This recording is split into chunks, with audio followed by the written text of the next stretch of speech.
Biglang nag-U-turn eh. Biglang umovertake eh. Yun ang pinakagasgas. Ngayon, we have to be more intelligent in our riding. Kasi, hindi pa pwede yung nagra-ride ka na ang tinitignan mo lang yung harap mo.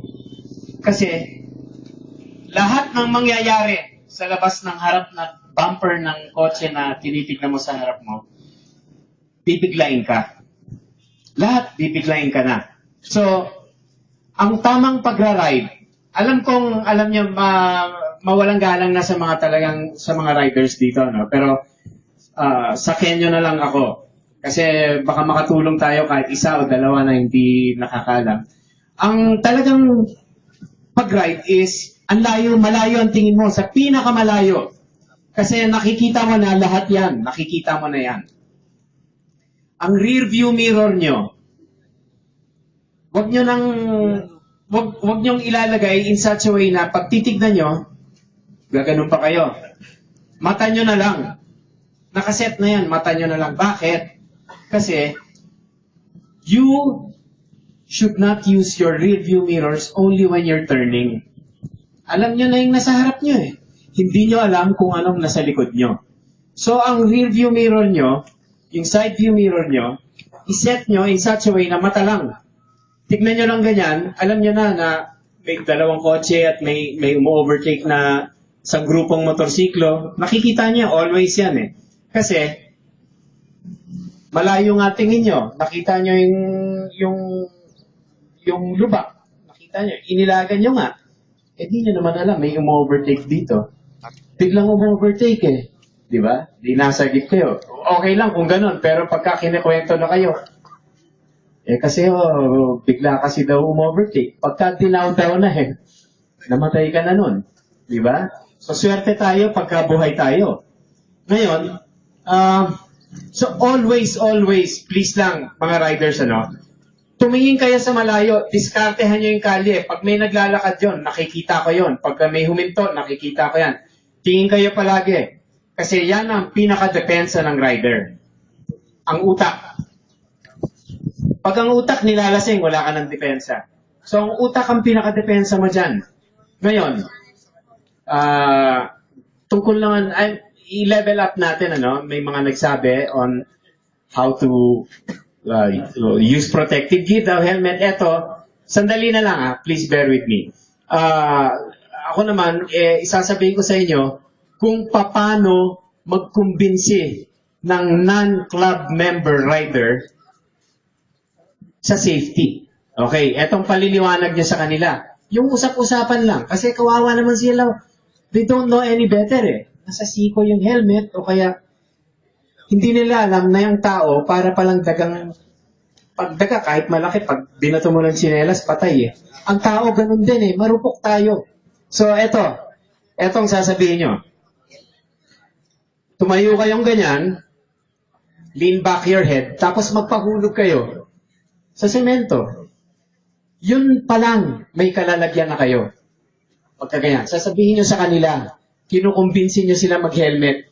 Kasi, running 5 kilometers per hour, 10 kilometers, 15, 20, 40 kilometers per hour, pag wala kayong helmet, definitely, mas malakas ang bagok ng ulo nyo kaysa, yung ganyan lang, walang papayag nun. Walang papayag sa atin nun na magpapahulog ng ganon. So, that's how to tell them. Ipa-visualize nyo sa kanila kung ano mangyayari sa ulo nila. Tayo, alam na natin yon. Ang pakiusap ko sa inyo, ilipat nyo to kasi hindi tayo uunlad. Hanggat hindi natin mailipat yan sa mga kapatid natin na kahit sa parking lot, sa SM, sa kung saan-saan, makikita nyo mga grupo. Please lang, if you have the time, it takes only a few minutes, di ba? So, eto, sabi nila pang mayaman daw.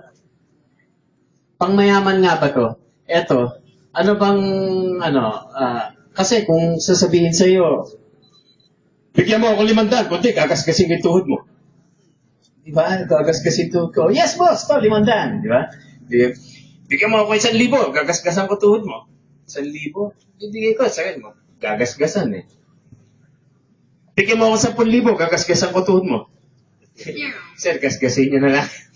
Kasi, pero ibig sabihin, sa 1,000, makakabili kayong magandang, eto. Pag sinuot nyo yan, wala kayong gagastusin sa ospital, yung simpleng-semplang.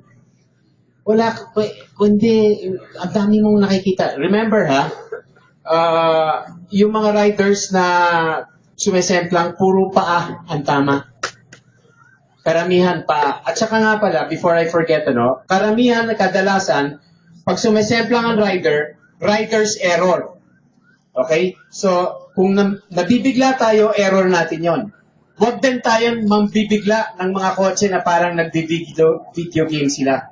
Bibiglayin natin, pag pinangga tayo, nabigla siya eh. Isa na lang ang palusot natin lahat. Etong vest na to, tinatanggal na natin ang palusot ng driver. Bigla akong nandiyan na lang, hindi ko nakita eh. Motorsiklo, di ba? So, visibility. My friends, nag-survey ako sa MCP. Nalaman ko na napakakonti ng mga riders na gumagamit ng vest. Yung mga club riders lang. So, ipaliwanag nyo sa mga iba na ang vest nakakatulong sa visibility ng driver. Hindi ho ito pang forma. Well, nilalagyan ko dito ng MRO, pero talagang I belong to MRO, nandoon na yan, pero hindi ho talaga to pang forma. Ang ito, para makita ka ng iba na hindi sila mabibigla.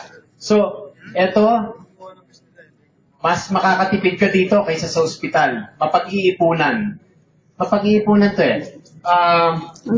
Meron tayong na-aksidente kahapon na naputulan ng daliri ata.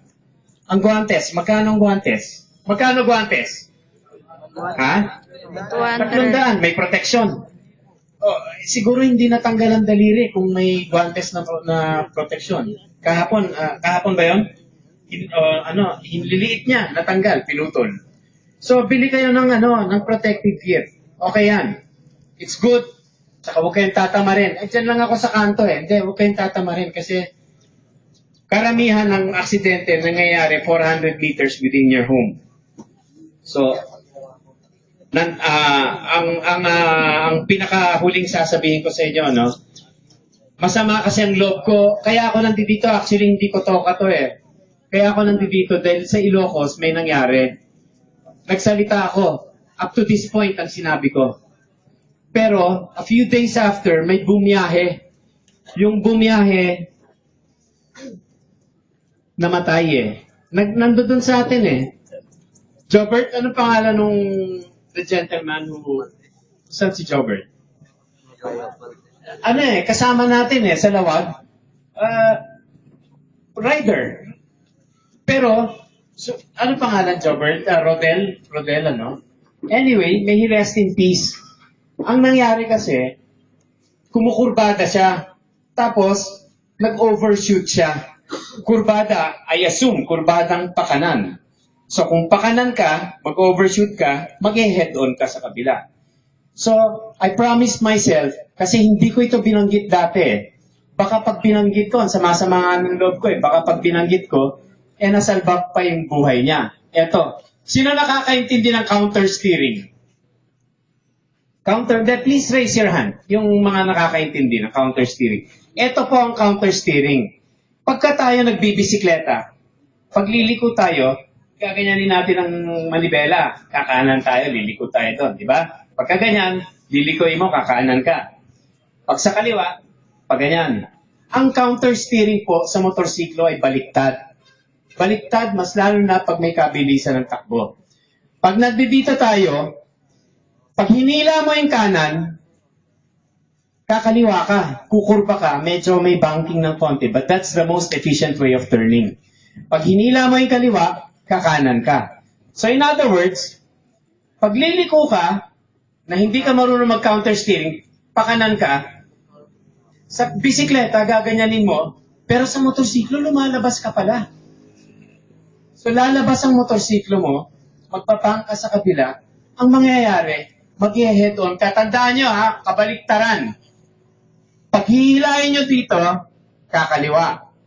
Pag hihilahin nyo dito, pakabila. Subukan nyo, pero konting hila lang.